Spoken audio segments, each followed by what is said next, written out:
보배 같은 순서입니다. 산중의 신부님 그리고 도시 스님을 모시고 시청자 여러분들의 어떤 고민이든 세상의 모든 고민을 다 풀어드리는 순서입니다. 세상 고민 상담소, 모든 고민 상담소. 지금 뭐 의견이 막 분출하고 있는데요. 함께 하실 두 분 모시겠습니다. 우선 명진 스님 어서 오십시오. 안녕하십니까. 네. 아니, 이렇게 굉장히 얌전하게 인사를 하십니까? 저한테 전화하실 때하고는 전혀 다른 반응이신데요? 본래 얌전해요. 왜 그러세요? 예? 예. 자, 전정훈 신부님 오셨습니다. 어서 오십시오. 예.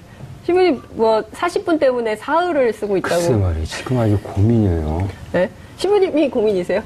아이고, 이거 계속 해야 되나, 말이야. 계속하지. 지금, 제가, 이렇게 뜨거운 폭발적인 반응이 처음이에요. 월요일이 너무 멀다. 그래서 매일 배치를 해라. 매일 고정을 해라. 뭐 이런 얘기가 막 쏟아지고 있습니다. 두 분 어떠셨어요? 첫 방송 이후에 주변의 반응. 저는 굉장히 뜨거웠거든요. 아직까지는 잘 모르겠어요. 왜냐하면은 네. TBS 그 TV가 네. 케이블 TV가 있는 걸 아는 사람이 많이 드뭅니다.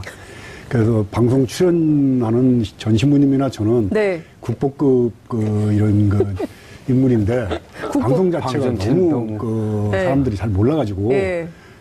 생각했던 만큼의 효과는 네. 없습니다. 그러니까 앞으로 네. 이제 전 신부님이나 저나 네. 열심히 노력해서 네. 양년선의 이슈 파이터가 네. 많은 사람들이 시청할 수 있도록 네. 한번 노력을 한번 해봅시다. 아, 그러니까요.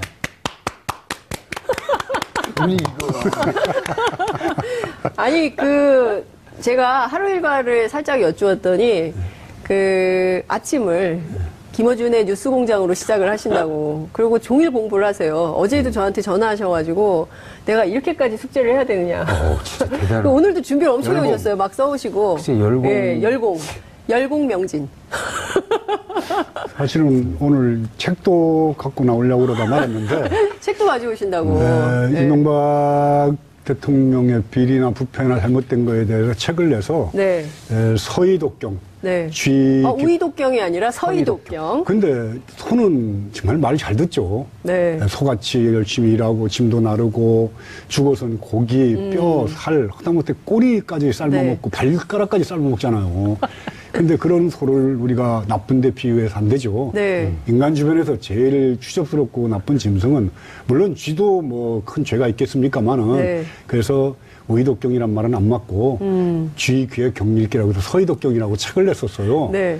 사실은 그때 일본어판으로 번역도 했었습니다. 그 책을. 예. 그래서 오늘 그 책을 갖고 올까 하다가 네. 아직까지는 TBS에다가 그런 책까지 보여줄 그런 정도가 아닌 것 같아서 다음 기회에 한번 책을 갖고 나오도록 하겠습니다. 아니 근데 스님께서 막 트위터에도 올리시고 페이스북에도 올리시고 하셔가지고 이 프로그램 홍보가 굉장히 많이 되고 있어서 어쨌든 진행자로서 너무 감사드리고요. 사흘을 써서 40분 투자를 위해서 사흘을 쓰고 계시는 전종훈 신부님께 제가 너무 감사한데요. 지리산의 요즘 풍경을 사진을 좀 찍어 오셨다고 들었어요. 숙제도 해오는 신부님. 지금 설명 좀 해주세요. 두 개의 사진이 붙어 있는 것 같아요. 우리 숙소 위에 있는 네. 계곡. 좌측거는? 셀카 찍으신 건 셀카? 예, 셀카. 그리고 오른쪽은 제 네. 거실. 거실. 거실에 너덜너덜 뭐가 많이 걸렸네. 뭐가 되게 많아요, 사진이. 네, 오체투지. 오체투지. 삼보일보, 예. 삼보일배. 저기는 어디입니까? 저게 이제 천왕봉. 설경입니다. 눈 온 날. 예. 천왕봉. 예. 지금 저 산을 뚫고 지금 상암동 스튜디오까지 오시고 설산을 뚫고. 자, 여러분, 얼마나 아름다운 두 성직자 분들이십니까? 여러분들의 고민을 해결해 주시기 위해서 저 설산을 뚫고 지리산에서 막 도착하신 전정훈 신부님이십니다. 그리고 일주일 내내 공부하셔가지고 나오신 우리 명진 스님 두 분께 정말 고민, 세상 살면서 이거 진짜 고민이다. 지금 당장 문자, TBS 앱으로 그리고 또 페이스북, 유튜브로 많은 의견 그리고 고민 상담 털어놓으세요. 정말 고민되지만 누구한테 얘기하지 못했던 것들 고백성사 받으시죠, 신부님? 그리고 신도들 고민 많이 들어주시죠? 그 마음으로 두 분께 저희가 얘기를 좀 들어보도록 하겠습니다. 우선 그 명진 스님께 네. 지난주에 화제가 됐던 몇 가지 이슈를 좀 여쭤봐야 될 것 같아요. 특히 이명박 전 대통령과 관련된 뉴스가 쏟아지고 있는데요. 원세훈 전 국정원장의 아들이 강남에 아파트를 사면서 10억 원 현찰로, 일부는 국권도 있다는 거예요. 이 스님 한 봉은사 주지도 하셨잖아요. 어떻게 보세요? 한마디로 얘기하면 그냥 도둑놈이죠. 네. 왜냐하면은 남의 물건을 이렇게 조금씩 훔치는 도둑보다는 네. 국민의 세금을 네. 함부로 지 돈같이 갖다 공권력을 이용해서 썼던 것이야말로 네. 큰 도둑이죠. 네. 작은 도둑은 우리가 처벌을 했는데 그동안에 큰 도둑, 네. 정말 그 용서가 안 되는 그런 국가를 대상으로 해서 국가를 이용해서 범죄를 저지른 자들, 네. 이들이야말로 정말 처벌해야지 돼. 정말 도둑놈이거든요. 네. 그래서 그 뉴스하고 예. 33살 먹은 그 애기 엄마가 예. 중학생 다니는 그 딸 둘을 데리고 여행을 왔다가 서울에서 2만 원짜리 맞습니다. 그 싼 여관방에서 자다가 불에 타서 죽은 뉴스가 두 개가 왜 그렇게 극명하게 대비가 되는지 과연 이 시대가 정말 우리가 사람이 사는 세상이냐. 너무나 우리는 돈, 자본, 욕망, 잘 살아보세, 747, 수출 이런 구호만 갖고 우리가 60년을 살아왔어요. 근데 이제 노무현 대통령 때 사람 사는 세상, 또 문재인 대통령은 사람이 사람답게 사는 그런 삶을 만들어내겠다. 네. 또 용산 참사가 엊그저께 9주기였습니다. 네. 용산 참사 이 막루에서도 네. 여기 사람이 있다라는 구호였습니다. 이제 사람이 이제 이 시대를 이제 어떻게 사람답게 살 것인가 하는 것이 이제 키워드가 되는 세상이 돌아왔습니다. 네. 그래서 묻고 싶어요. 이명박 그 전 대통령과 그 주변에 있던 사람들에게 네. 니들이 과연 사람이냐? 난 사람이 아니라고 봅니다. 네. 쥐새끼. 나라를 이꼴로 네? 만들고 시부지 사람이 아니고 쥐새끼라고. 생방송에서 그건 너무 과한 말씀입니다. 쥐를 그럼 뭐라고 표현해? 쥐님 같은 거. 아, 그냥 있는 그대로. 그래도 존경을 해야죠. 전직 있는 대통령인데. 그래서 정말 니들이 사람이냐는 그런 물음에 바로 묻게 되죠. 왜냐하면은 조금만 그 잘못해도 감옥을 가고 뭐 몇백 원짜리 빵만 훔쳐도 1년, 2년씩 가서 사는데 네. 저렇게 수십억을 훔쳐다 놓고 현금 그 계산기를 그 기계 틀을 갖고 가서 10억을 셌다는 거 아닙니까? 네. 상상이 안 가잖아요. 네. 그걸 보고 뭐라고 그래요? 그냥 도둑님이라고 그래요? 야이라 이 도둑놈들아 이 소리밖에 안 나오는 거죠. 네. 네. 정말 뭐 점잖은 신부님이나 저같이 출가하는 스님들 입에서 나올 소리는 아닙니다만은 근데 그런 데 대한 부처님 경전이 있어요. 예, 경전에 경전. 나오는 말씀을 부처님 경전. 보면 예. 자카타 경이라는 초기 경전에 보면 부처님께서는 이렇게 말씀을 하셨어요. 네. 정말로 나쁜 놈에게는 정중함이 필요 없느니라. 나쁜 놈에게는 법도 소용없고 좋은 말도 소용없는 노릇이다. 그는 선을 중화하고 있으니 그와 맞서 터놓고 싸워서 이겨서 제압을 하는 것이 최선의 길이다. 그래야 그 사람도 잘못을 깨닫고 반성할 뿐만 아니라 네. 주변의 사람들한테까지 피해가 가지 않는다. 잘못에 대한 징계가 있어야 다른 사람이 피해를 보지 않는다. 그리고 잘못에 대한 벌이 있어야 정의가 바로 선다. 이게 부처님이 하신 말씀입니다. 이런 대목은 저하고 부처님하고 아주 같이 상통하고 공감하는 분이시죠. 네. 그 신부님도 성경에 이런 거 있죠. 성경에는 네. 지금 이명박의 이야기를 하면 이런 네. 거죠. 세례자 요한이 네. 광야에서 네. 회개하라고 이제 사람들한테 외치는데 사람들이 세례자 요한에게 달려와요. 네. 그러니까 근데 세례자 요한이 온 사람들한테 이렇게 얘기를 하죠. 이 독사의 새끼들아, 이 독사의 새끼들아, 다가올 징벌을 피하라고 누가 일러주느냐? 그러니까 막 호된 그 질책을 해요.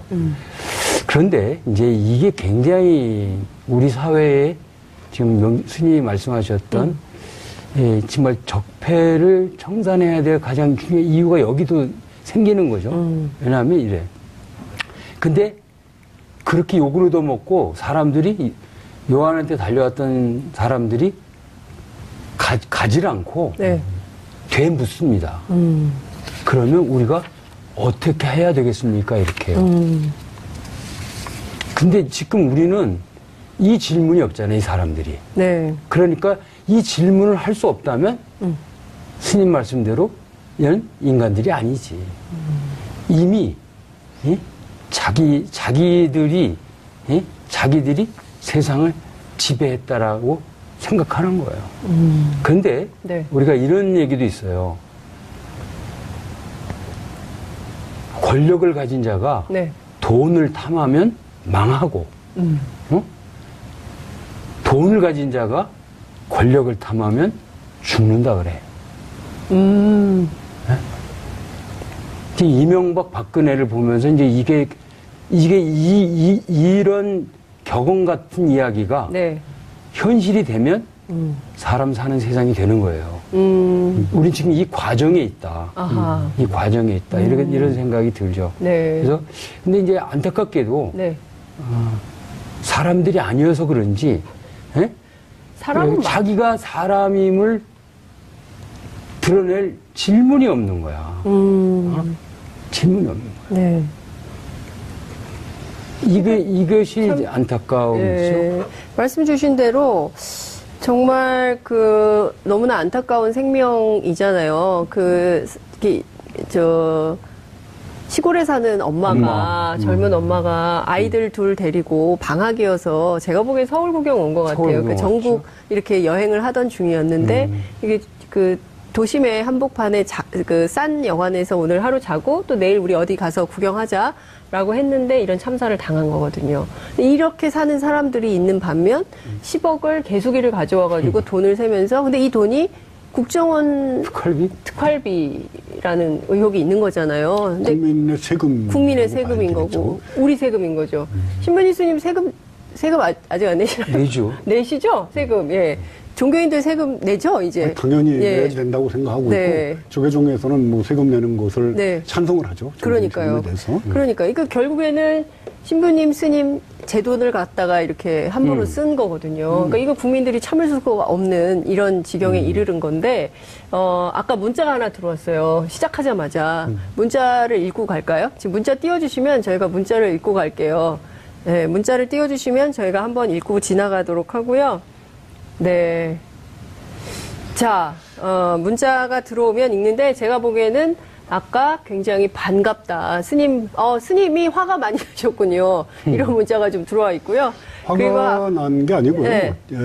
이명박 전 대통령 같은 경우에는 네. 거짓말이 생활화된 사람. 그러니까 거짓말을 하는 사람이 아니라 네. 이명박은 인생 자체가 거짓말인 사람이에요. 근데 스님 왜냐하면은 1996년도에도 네. 국회의사당 안에서 본인이 운전을 하다가 네. 어느 국회의원 보좌관하고 가벼운 접촉사고를 일으킵니다. 근데 그때도 얼른 자기 기사에게 네. 운전한 걸로 덮어 씌웠다가 나중에 들통이 나죠. 그리고 96년도 국회의원 선거에서 이기고 난 뒤에도 선거 자금을 엄청나게 써요. 네. 근데 그때 선거 자금 담당했던 김유찬이라는 분이 그걸 폭로를 합니다. 그 사람을 해외로 도피시키고 거짓말시키고 거짓말로다가 본인이 자술서까지 받습니다. 그 자술서를 내놓고 하는 말이 이게 정말 사실이냐고 기자가 물으니까 종교인의 양심을 걸고 이것이 진실이라고 그랬는데 그게 전부 거짓말이었어요. 어려서부터 얼마나 거짓말했으면 어머니가 정직이라고 앞으로 정직하게 살라고 그렇게 가훈을 내려줬겠습니까? 스님 원세훈 원장하고도 인연이 좀 있으시다면서요? 원세훈 원장은 봉은사 신도였었죠. 원세훈 원장이 봉은사 신도? 자주 만나셨겠네요? 자주는 아니고 대선 선거 과정에도 좀 왔었고 또 행자부 장관이 취임하고 난 뒤에도 제 방에로 왔었어요. 그때는 제가 봉은사에 이명박 대통령의 등을 달아달라고 보낸 거를 이렇게 지져보는 사람의 등을 봉은사에 달 수가 없다. 그래가지고 돌려보냅니다, 등값을. 그 청와대에서 절에 다는 등 얘기하시는 거죠? 대통령 등을 달아달라고 이제 관례적으로 보내요. 근데 내가 이 사람 등을 왜 달아야지 돼? 그래서 돌려보냈더니 청와대 행정관이 항의를 하러 온 거예요. 당선되던 첫 해니까 대통령 취임하고 3개월 있답니다. 한참 비례등등할 때인데 네. 감히 대통령 등을 안 단다고 빠꾸를 한 거죠. 빠꾸를. 네. 그러니까 빠꾸, 예. 네, 빠꾸. 참 옛날 사람이라서 그래 죄송합니다. 일본말. 네, 맞습니다. 네. 그래서 크게 부딪혀요. 네. 그 당시에 동아일보에 기사가 나갑니다. 네. 봉은사 네. 청와대와 각을 세워. 그래서 원세훈 그 행자부 장관이 네. 사과를 하러 옵니다. 아. 그 당시에 청와대 그 수석 한 네, 분하고. 예, 예. 그래서 내가 앉혀놓고 막 뭐라 그래요. 예. 고소용에다가 부동산 투기, 병력 기피, 세금 포탈. 왜 이렇게 니들은 범죄자들이 많냐. 예. 그랬더니 그 원세훈 행자부 장관이 하는 말이 예. 스님, 부동산 투기도 해본 사람이 장관을 하면은 그걸 잘 알기 때문에 부동산 투기를 막을 수가 있습니다. 이렇게 얘기를 하더라고요. 전 신부님 이거 어떻게 생각하세요? 이거 그래서 코멘트 내가 예. 뭐라고 그랬냐면 네. 그러면 전국의 경찰서장을 네. 도둑놈이나 강도들을 시켜라. 그럼 다 해봤으니까 잘 잡을 거 아니냐.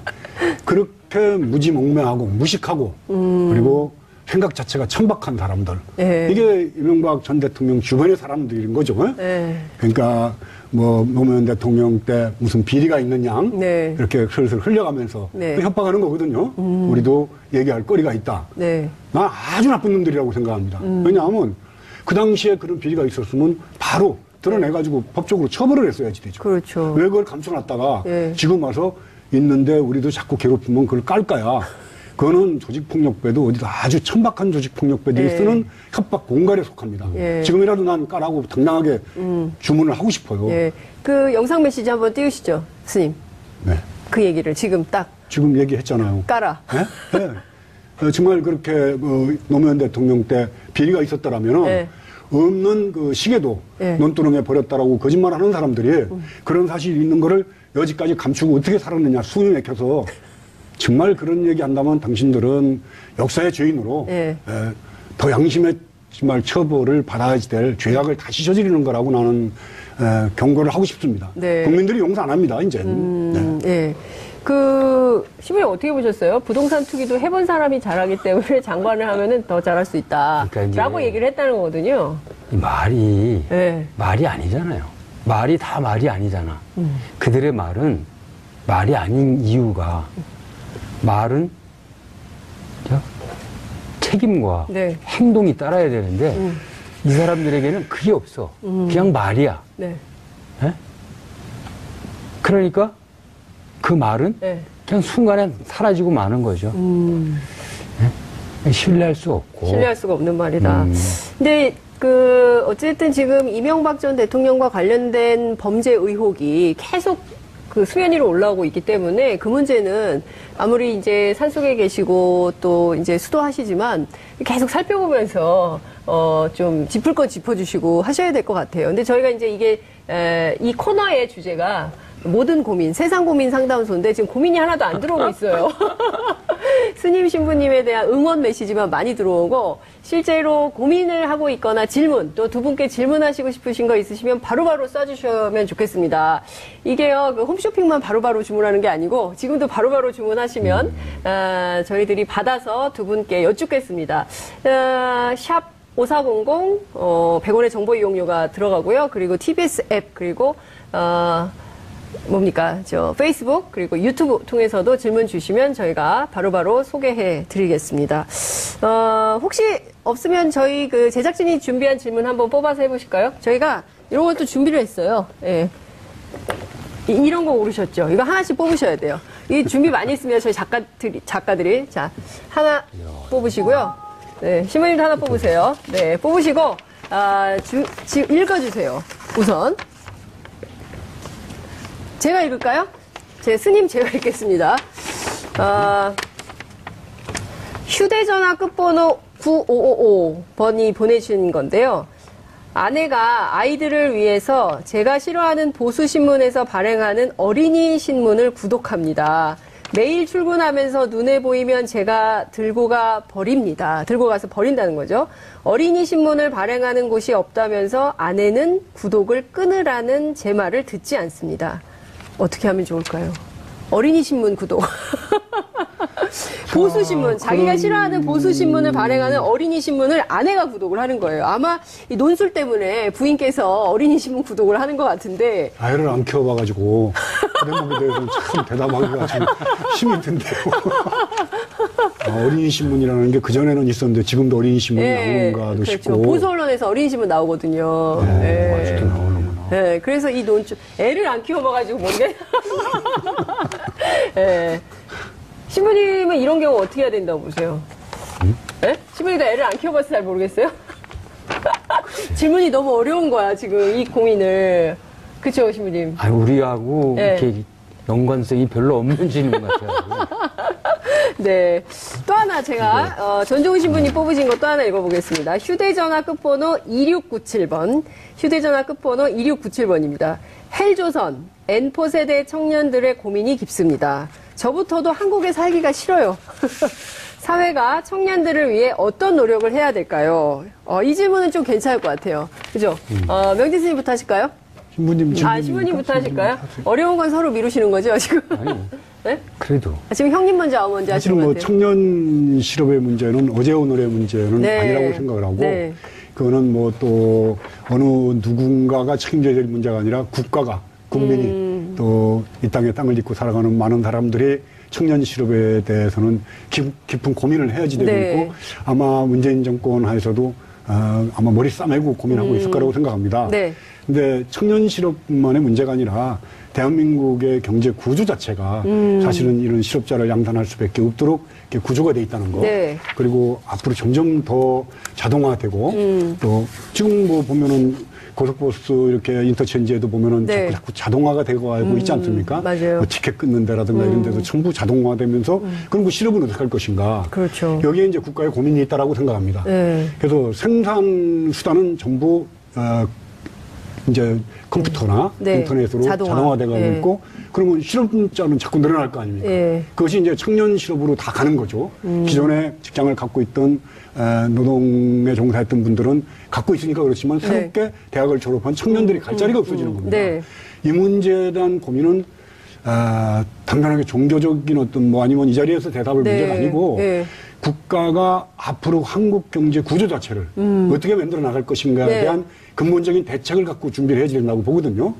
그래서 저는 우리나라의 경제적인 어떤 이 가치가 네. 사실은 일정한 부분 부의 평등한 분배만 이루어진다면 네. 굶어 죽거나 네. 병원에 가는 치료가 없거나 집이 없어서 떠돌아다니거나 네. 안 그러면은 무슨 교육을 못 받거나 할 정도는 아니라고 봅니다. 그래서 분배 구조를 어떻게 잘 하면서 생산성을 높일 것인가. 네. 그게 국가가 고민해야 될 문제라고 생각합니다. 예. 그런 구체적인 문제 속에서 청년 실업의 문제도 같이 더불어 해결할 수 있는 길이 열릴 거라고 보거든요. 네. 그래서 문재인 대통령이 지금 부동산 정책이나 네. 경제 구조 정책을 바라보는 그 경제적인 안목이나 정책은 네. 당장 굉장한 부작용이 있을 겁니다. 그동안에 성장 위주, 네. 아니면 그 재벌 위주의 정책으로다가 경제를 끌고 오는 동력을 삼았다면은 네. 이제 정말 서민의 가계의 그 이익을 늘려서 네. 경제를 활성화시키겠다는 그런 그 구조기 때문에 네. 아마 과정도 좀 힘들 거고 네. 여러 가지 부작용도 있을 거예요. 네. 또 그동안에 그 기득권을 누리고 있던 사람들이 반발도 심을 거고 네. 그러나 저는 이 문제는 명운을 걸고 네. 꼭 문재인 정권이 어떤 그 반발이나 저항이 있다 하더라도 네. 이 문제를 제대로 안 풀면은 네. 대한민국은 정말 낙후된 나라로 떨어질 수밖에 없기 때문에 네. 그런 과정 속에 청년 실업 문제는 해결될 거라고 저는 생각합니다. 그렇군요. 굉장히 의미 있는 말씀 해주신 것 같아요. 제가 보기엔 이 정도면 대선 출마하셔도 될 것 같아요. 굉장히 준비된 이 소득주도 성장에 대해서 굉장히 의미 있고, 그러니까 그 패러다임을 바꾸라는 얘기 아닙니까? 그러니까 이를테면 재벌과 그리고 기득권층 중심의 경제 질서를 노동자와 서민의 중심으로 완전히 패러다임을 전환해서 그 경제 질서를 바꿔버려라. 그렇지 않으면은 안 된다. 네. 이런 말씀을 좀 주신 거기 때문에 이것은 아마도 이번 코너는 문재인 대통령께서 꼭 보셔야 될 것 같다는 생각이 좀 드는데. 재작년 그 네. 대선 때 네. 문재인 대통령하고 어느 그 공식적인 데서 그거는 사진이 있었어요, 저하고. 스님하고요? 그래서 어느 페이스북에다 그 사진을 올려놓고 예. 이번 선거에는 두 사람 중에 한 사람을 꼭 찍으십시오. 이랬더니 저희 페이스북 친구들이 굉장히 고민하더라고요. 누굴 찍어야 될지. 네. 아, 혹시 명진 스님 찍은 사람이 있는 것은 아니지. 아, 명진 스님은 이제 슬슬 깔때기 시작하시는 거 아닌가 싶은 생각이 듭니다. 신부님께서는 좀 어떻게 보세요? 이 청년 문제 진짜 심각하잖아요. 심각하죠. 네. 청년들의 고민은 네. 우선 실업의 문제보다 네. 희망을 상실했다고 하는 거죠. 그러니까 이 한국에 살기 싫다는 이 말, 네. 그다음에 모든 희망을 포기해. 네. 오죽하면 헬조선이라고 그러니까요. 지옥 같은 세상이라는 이 자조적인 이야기인데 네. 이거를 어떻게 극복할 수 있을까 하는 문제. 네. 저는 두 가지 관점에서 우선 청년들에게 희망을 주는 사회가 됐으면 좋겠다. 청년들에게 희망을 불러일으킬 수 있는 그 무언가를 제공하는 사회가 되어야 하는데 우리 사회가 그런 희망을 말하기에는 아직도 너무 멀리 네. 헬 쪽에 너무 멀리 가 있다. 네. 특히 정치인들, 네. 정치하는 사람들이 정치의 본체가 봉사예요, 봉사. 봉사. 국민을 위한 봉사잖아. 근데 봉사보다는 자신들의 기득권을 유지하는 수단으로 정치를 전락시켜버렸어요. 그러니까 국민들에게 희망을 주는 메시지와 삶을 네. 전달해주는 역할을 해야 될 사람들이 자신들의 기득권을 유지하는 데만 아주 혈안이 되어 있는 거죠. 네. 그러니까 아무 말이나 내뱉는 거예요. 이런 그 정치의 변화. 네. 그러니까 정말 청년과 국민들 모두에게 희망을 줄 수 있는 정치를 풍토를 만드는 것 이게 중요한 것 같고 또 하나는 재벌 개혁이다. 재벌의 경제가 너무 우리나라는 재벌에 너무 편중되어 있는 거예요. 이런 상황에서 그 재벌은 자신들만을 위한 경제 활동을 하지 국가와 민족을 위한 경제 활동을 안 한다는 거예요. 그러니까 어떻게 해서든 재벌을 네. 개혁해서 이 재벌이 선순환 구조식으로 사회에 투자하고 해서 이 경제적 숨통을 원활하게 흘러갈 수 있도록 만드는 거. 왜냐하면 우리의 모든 경제가 재벌에 꽉 막혀버렸거든요. 네. 현재. 그러니까 움켜쥐고 안 내. 권리 들어가면 아무것도 안 나와. 안 나와. 예. 지금 재벌들이 쌓아놓은 현금만 해도 네. 수십조 원이라고 하는데 수백조요, 수백조. 700조. 이거를 안 풀고 네. 자신들이 눈치만 보는 거잖아요, 지금. 이 세상이 지금 어떻게 돌아갈까? 네. 자기를 지키기 위한 수단으로밖에 여기지 않으니까. 그러니까 이런 그 경제의 체질 개선, 예. 그다음에 정치의 풍토 개선, 이런 것들이 정상적으로 작동돼야 네. 청년들이 숨쉬고 살 수 있을 거고 또 희망을 찾을 게 아니겠는가.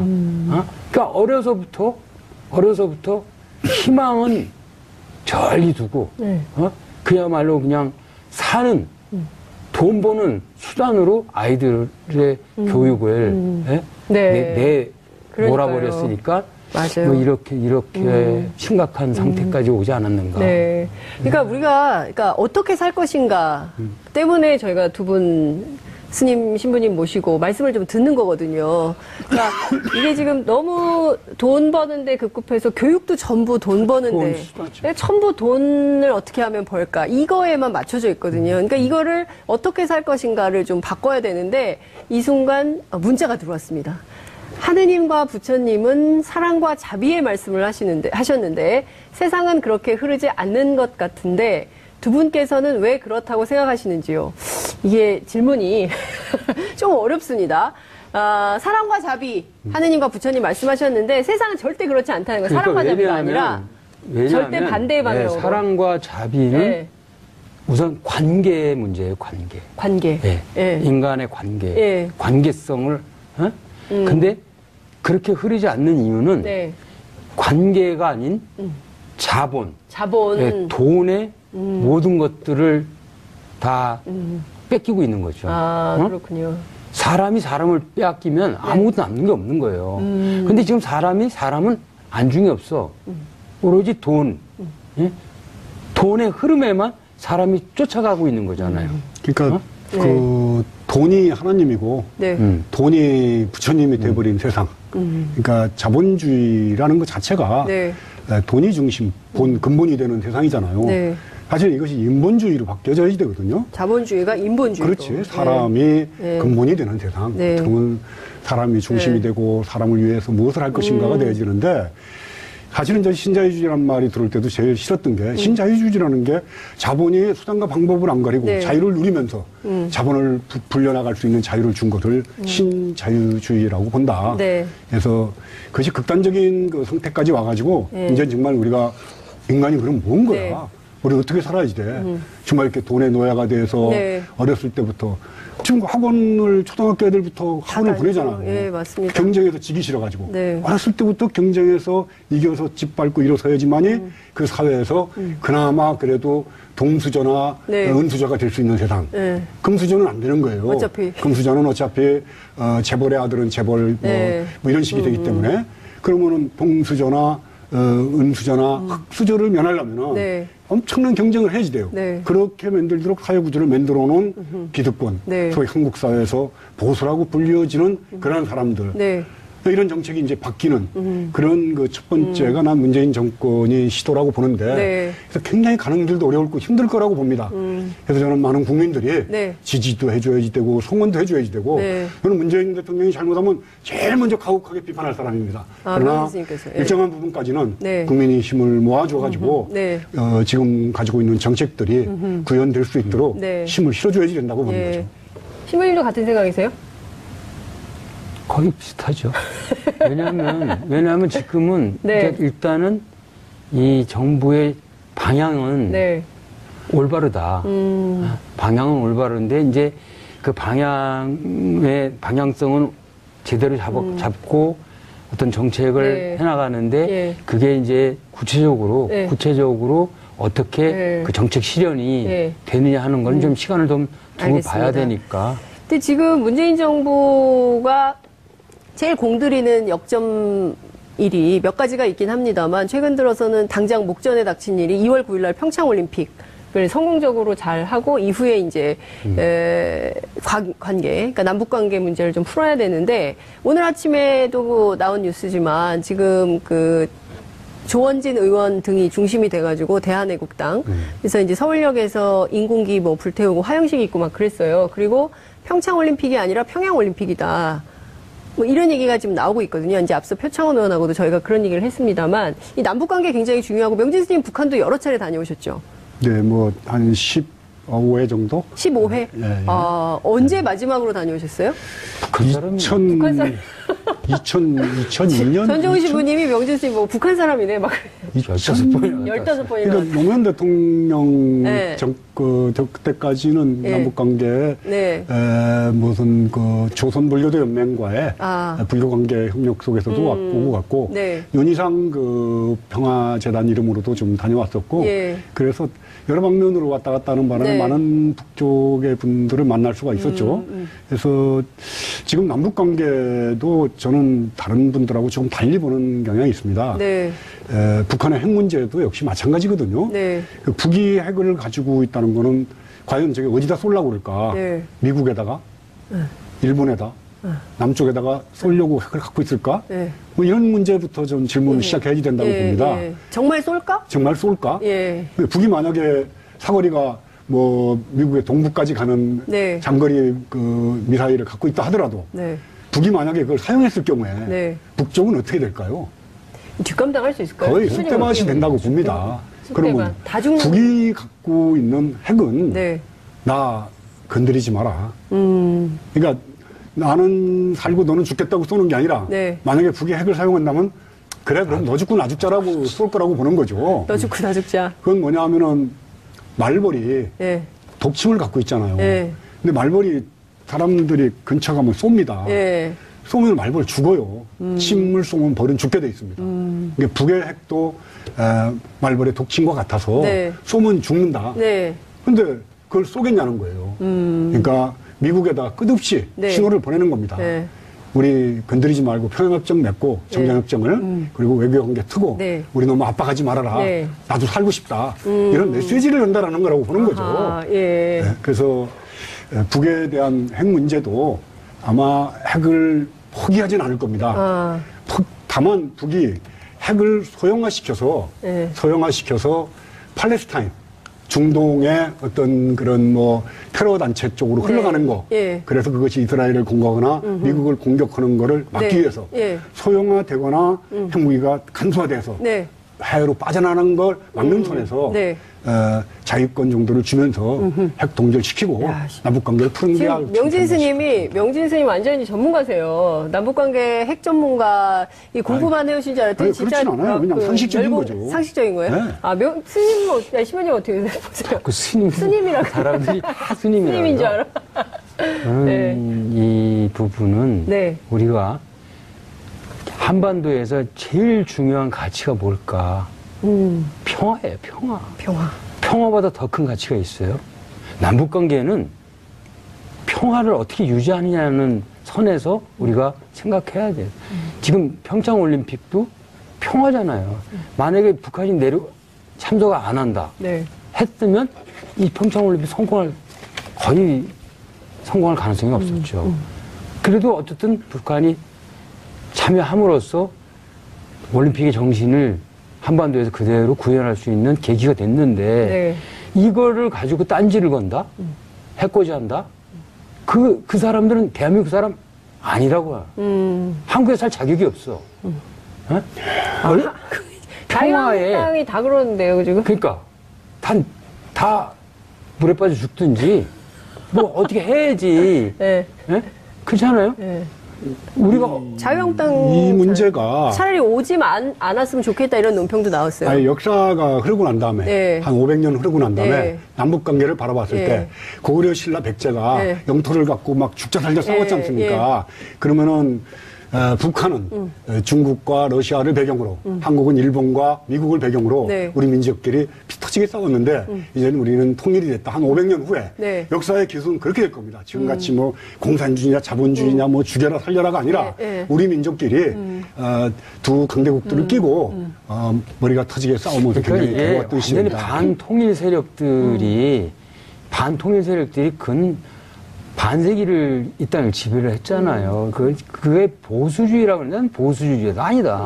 어? 뭐예요, 이게 그러면? 무슨 보수주의자예요? 뭐예요, 그러면, 신부님? 깡패 새끼들이지 뭐 그건 그냥. 아니고 아유, 보신주의. 그렇게 말하면 안 돼. 보신주의. 왜냐하면- 아이고, 방송 부적합 용어. 아이고 죄송합니다. 보신주의라고 그러는데 보신주의. 보신주의. 왜냐하면 네. 이게 보수라는 게 뭐예요? 진리를 지키는 게 보수의 본질이거든요. 지난번에 안 그러시던 이번에 말씀이 너무 아니, 나 이거 화가 싸가지셨어요. 나서 그래. 왜냐하면, 지금 어떻게 해서든지 엄청난 전용훈 신부님 화나신 거 노력을 같아요. 통해서 이만큼까지 왔잖아요. 지금 네. 평창올림픽 성공 올림픽으로 진행하기 위해서 이렇게 왔는데, 네. 여기다 대고 뭐, 불살르고, 데모하고 이러면, 이게 한반도에 같이 살자는 거냐, 어떠냐 하는 거죠. 어? 국민들한테 점점 멀어져 가는 거죠. 네. 근데 그렇지 않다는 거지, 이제. 이게 그래도 어필이 되니까. 그러니까 이 분단 세력들, 이렇게 분단이 자신들의 삶을 지켜준다고 하는 이 분단 고정 세력들의 네. 예? 이 회개, 진짜 이 회개 없이는 한반도의 긴장, 어려움은 계속 진행될 수밖에 없다. 네. 이런 거죠. 아, 마지막 멘트가 분노 끝에 진리를 말씀해 오늘 또 주셨어요. 질문을 또 안 받. 그러니까. 근데 지금 시간이 없어가지고 21초 오늘도 시간이 없어요. 아무래도 제 생각에는 공부를 너무 많이 해서 사장님께 말씀드려가지고 편성 시간을 늘려야 될 것 같다는 생각이 좀 듭니다. 끝에 주신 말씀이 명답인 것 같습니다. 이 지금 통일을 원하지 않는 사람들의 회개. 예? 이것이 선행되어야 된다. 그러지 않고서는 한반도의 평화체제, 이 굉장히 어렵다. 여기까지 오기가 얼마나 힘들었는데 여기에서 이런 식의 분탕질을 하느냐. 이런 말씀 주셨습니다. 두 분 말씀 오늘 너무 아쉽고요. 다음 주 또 약속해야 될 것 같아요. 너무 아쉽죠. 상을 걸렸는데 글쎄. 다음 주에 뵙겠습니다. 난 이만큼밖에 얘기 안 했는데. 다음 주에 또 기회 드리겠습니다. 전 신부님 단독 예. 한번 1월 20일 월요일 장혜선의 이슈파이터 여기서 마무리하겠습니다. 고맙습니다. 고맙습니다. 고맙습니다. 보배 같은 순서입니다. 산중의 신부님 그리고 도시 스님을 모시고 시청자 여러분들의 어떤 고민이든 세상의 모든 고민을 다 풀어드리는 순서입니다. 세상 고민 상담소, 모든 고민 상담소. 지금 뭐 의견이 막 분출하고 있는데요. 함께 하실 두 분 모시겠습니다. 우선 명진 스님 어서 오십시오. 안녕하십니까. 네. 아, 이렇게 굉장히 얌전하게 인사를 하시니까 저한테 전화하실 때하고는 전혀 다른 반응이신데요. 아, 본래 얌전해요. 왜 그러세요? 예? 예. 자, 전종훈 신부님 오셨습니다. 안녕하십니까. 어서 오십시오. 예. 신부님, 뭐, 40분 때문에 사흘을 쓰고 있다고. 글쎄 말이에요. 지금 아주 고민이에요. 예? 신부님이 고민이세요? 아이고, 이거 계속 해야 되나 말이야. 아, 계속까지. 지금, 제가, 이렇게 뜨거운 폭발적인 반응이 처음이에요. 월요일이 너무 멀다. 그래서 매일 배치를 해라. 매일 고정을 해라. 뭐 이런 얘기가 막 쏟아지고 있습니다. 두 분 어떠셨어요? 첫 방송 이후에 주변의 반응. 저는 굉장히 뜨거웠거든요. 아직까지는 잘 모르겠어요. 왜냐하면은 네. TBS 그 TV가 네. 케이블 TV가 있는 걸 아는 사람이 많이 드뭅니다. 그래서 방송 출연하는 전 신부님이나 저는 네. 국보급 이런 인물인데 방송 자체가 방송 너무 네. 사람들이 잘 몰라가지고 네. 생각했던 만큼의 효과는 없습니다. 그러니까 앞으로 네. 이제 전 신부님이나 저나 네. 열심히 노력해서 예. 장윤선의 이슈파이터가 예. 많은 사람들이 시청할 수 있도록 네. 한번 노력을 한번 해봅시다. 아, 그러니까요.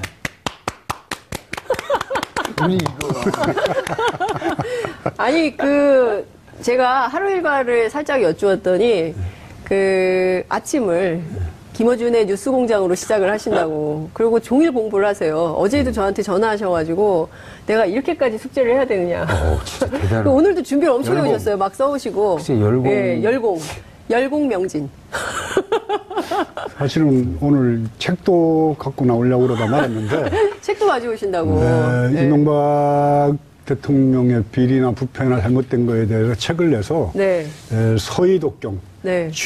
우이독경이 아니라 서희독경. 근데 소는 정말 말이 잘 듣죠. 네. 소같이 열심히 일하고 짐도 나르고 죽어선 고기, 뼈, 살, 하다못해 꼬리까지 삶아먹고 발가락까지 삶아먹잖아요.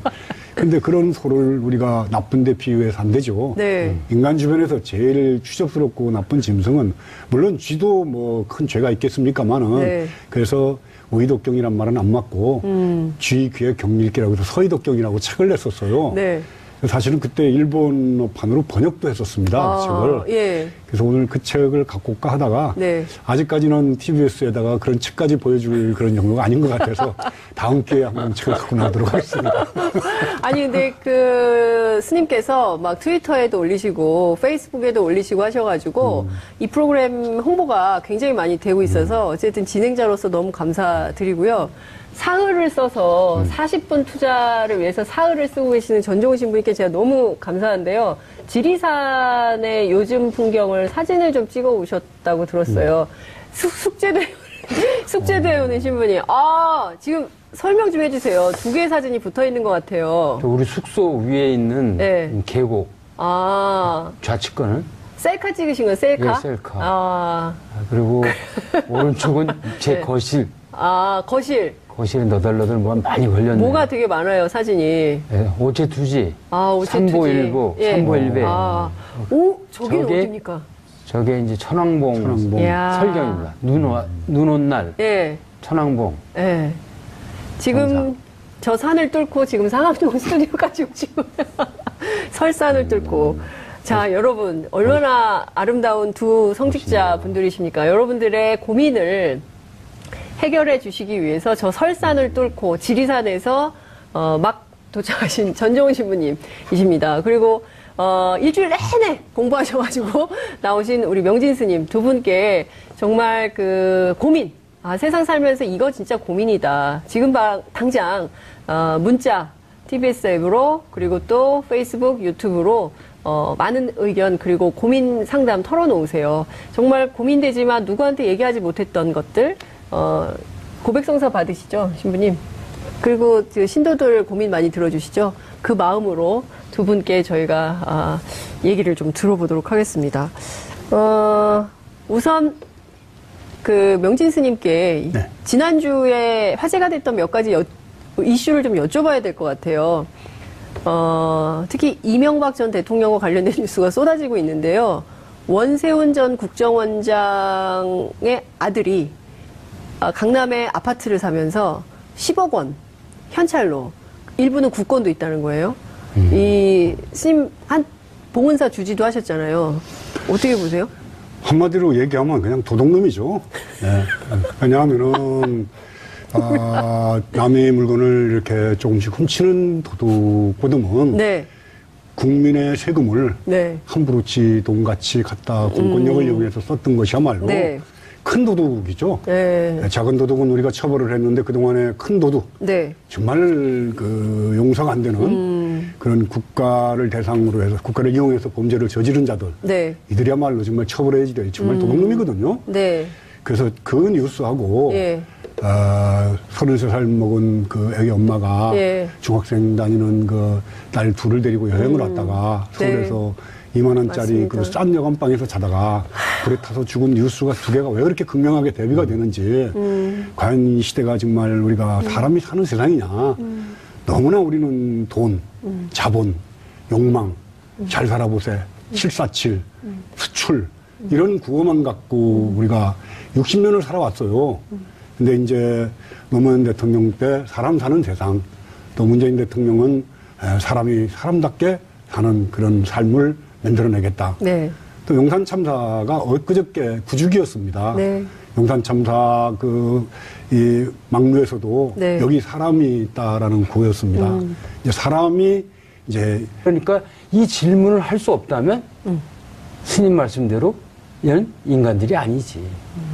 이미 자기들이 세상을 지배했다라고 생각하는 거예요. 그런데 네. 우리가 이런 얘기도 있어요. 권력을 가진 자가 네. 돈을 탐하면 망하고, 돈을 가진 자가 권력을 탐하면 죽는다 그래. 이명박 박근혜를 보면서 이제 이런 격언 같은 이야기가 네. 현실이 되면 사람 사는 세상이 되는 거예요. 우린 지금 이 과정에 있다. 아하. 이 과정에 있다. 이런 생각이 들죠. 네. 그래서 근데 이제 안타깝게도 네. 사람들이 아니어서 그런지 사람은 자기가 사람임을 드러낼 질문이 없는 거야. 질문이 없는 거야. 네. 이것이 이제 안타까움이죠. 네. 말씀 주신 대로 정말 너무나 안타까운 생명이잖아요. 시골에 사는 엄마가, 젊은 엄마가 아이들 둘 데리고 방학이어서 제가 보기엔 서울 구경 온 것 같아요. 구경 전국 왔죠. 이렇게 여행을 하던 중이었는데 이게 도심의 한복판에 싼 여관에서 오늘 하루 자고 또 내일 우리 어디 가서 구경하자라고 했는데 이런 참사를 당한 거거든요. 이렇게 사는 사람들이 있는 반면 10억을 개수기를 가져와가지고 돈을 세면서 근데 이 돈이 국정원 특활비라는 의혹이 있는 거잖아요. 근데 국민의 세금. 국민의 세금인 거고 우리 세금인 거죠. 신부님 스님 세금 아직 안 내시나요? 내죠. 내시죠? 세금. 예. 종교인들 세금 내죠, 이제? 당연히 예. 내야 된다고 생각하고 네. 있고 조계종에서는 뭐 세금 내는 것을 네. 찬성을 하죠. 그러니까요. 대해서. 그러니까 결국에는 신부님, 스님 제 돈을 갖다가 이렇게 함부로 쓴 거거든요. 그러니까 이거 국민들이 참을 수가 없는 이런 지경에 이르는 건데, 아까 문자가 하나 들어왔어요. 시작하자마자. 문자를 읽고 갈까요? 지금 문자 띄워주시면 저희가 문자를 읽고 갈게요. 네, 문자를 띄워주시면 저희가 한번 읽고 지나가도록 하고요. 네. 자, 문자가 들어오면 읽는데 제가 보기에는 아까 굉장히 반갑다. 스님이 화가 많이 나셨군요. 이런 문자가 좀 들어와 있고요. 화가 난 게 아니고요. 네. 이명박 전 대통령 같은 경우에는 네. 거짓말이 생활화된 사람. 그러니까 거짓말을 하는 사람이 아니라 네. 이명박은 인생 자체가 거짓말인 사람이에요. 근데 스님 왜냐하면은 1996년도에도 네. 국회의사당 안에서 본인이 운전을 하다가 네. 어느 국회의원 보좌관하고 가벼운 접촉사고를 일으킵니다. 근데 그때도 얼른 자기 기사에게 네. 운전한 걸로 덮어 씌웠다가 예. 나중에 들통이 나죠. 예. 그리고 96년도 국회의원 선거에서 이기고 난 뒤에도 선거 자금을 엄청나게 써요. 네. 근데 그때 선거 자금 담당했던 예. 김유찬이라는 분이 예. 그걸 폭로를 합니다. 예. 그 사람 이 시대를 이제 어떻게 사람답게 살 것인가 하는 것이 이제 키워드가 되는 세상이 돌아왔습니다. 네. 그래서 묻고 싶어요. 이명박 그 전 대통령과 그 주변에 있던 사람들에게 네. 니들이 과연 사람이냐? 난 사람이 아니라고 봅니다. 네. 쥐새끼지. 나라를 이꼴로 네? 만들고 신부님 사람이 아니고 쥐새끼라고. 생방송에서 그건 너무 과한 말씀입니다. 쥐를 그럼 뭐라고 표현해? 쥐님 같은 거. 아, 그냥 있는 그대로. 그래도 존경을 해야죠. 전직 있는 대통령인데. 그래서 정말 니들이 사람이냐는 그런 물음에 바로 묻게 되죠. 왜냐하면은 조금만 그 잘못해도 감옥을 가고 뭐 몇백 원짜리 빵만 훔쳐도 1년, 2년씩 가서 사는데 네. 저렇게 수십억을 훔쳐다 놓고 현금으로 현금 그 계산기를 그 기계 틀을 갖고 가서 10억을 샜다는 거 아닙니까? 네. 상상이 안 가잖아요. 네. 그걸 보고 뭐라고 그래요? 그냥 도둑님이라고 그래요? 야이라 이 도둑놈들아 이 소리밖에 안 나오는 거죠. 네. 네. 정말 뭐 점잖은 신부님이나 저같이 출가하는 스님들 입에서 나올 소리는 아닙니다만은 근데 그런 데 대한 부처님 경전이 있어요. 예, 경전에 경전. 나오는 말씀을 부처님 보면 경전. 예. 자카타 경이라는 초기 경전에 보면 부처님께서는 이렇게 말씀을 하셨어요. 네. 정말로 나쁜 놈에게는 정중함이 필요 없느니라. 나쁜 놈에게는 법도 소용없고 좋은 말도 소용없는 노릇이다. 그는 선을 중화하고 있으니 그와 맞서 터놓고 싸워서 이겨서 제압을 하는 것이 최선의 길이다. 그래야 그 사람도 잘못을 깨닫고 반성할 뿐만 아니라 네. 주변의 사람들한테까지 피해가 가지 않는다. 잘못에 대한 징계가 있어야 다른 사람이 피해를 보지 않는다. 그리고 잘못에 대한 벌이 있어야 정의가 바로 선다. 이게 부처님이 하신 말씀입니다. 이런 대목은 저하고 부처님하고 아주 같이 상통하고 공감하는 기죠. 네. 그 신부님도 성경에 이런 거 있죠. 성경에는 네. 지금 이명박의 이야기를 하면 이런 네. 거죠. 세례자 요한이 네. 광야에서 네. 회개하라고 이제 사람들한테 외치는데 사람들이 세례자 요한에게 달려와요. 네. 그러니까 근데 세례자 요한이 그 온 사람들한테 이렇게 얘기를 하죠. 이 독사의 새끼들아, 이 독사의 새끼들아, 다가올 징벌을 피하라고 누가 일러주느냐? 막 호된 그 질책을 해요. 그런데 이제 이게 굉장히 우리 사회에 지금 스님이 말씀하셨던 정말 적폐를 청산해야 될 가장 중요한 이유가 여기도 생기는 거죠. 왜냐하면 이래. 근데 그렇게 욕을 얻어먹고 사람들이 요한한테 달려왔던 사람들이 가지를 않고 네. 되묻습니다. 그러면 우리가 어떻게 해야 되겠습니까? 이렇게. 근데 지금 우리는 이 질문이 없잖아요, 이 사람들이. 네. 그걸 해외로 도피시키고 거짓말시키고 거짓말로다가 본인이 자술서까지 받습니다. 네. 그 자술서를 내놓고 하는 네. 말이 네. 이게 정말 사실이냐고 기자가 물으니까 네. 종교인의 양심을 걸고 네. 이것이 진실이라고 그랬는데 그게 전부 거짓말이었어요.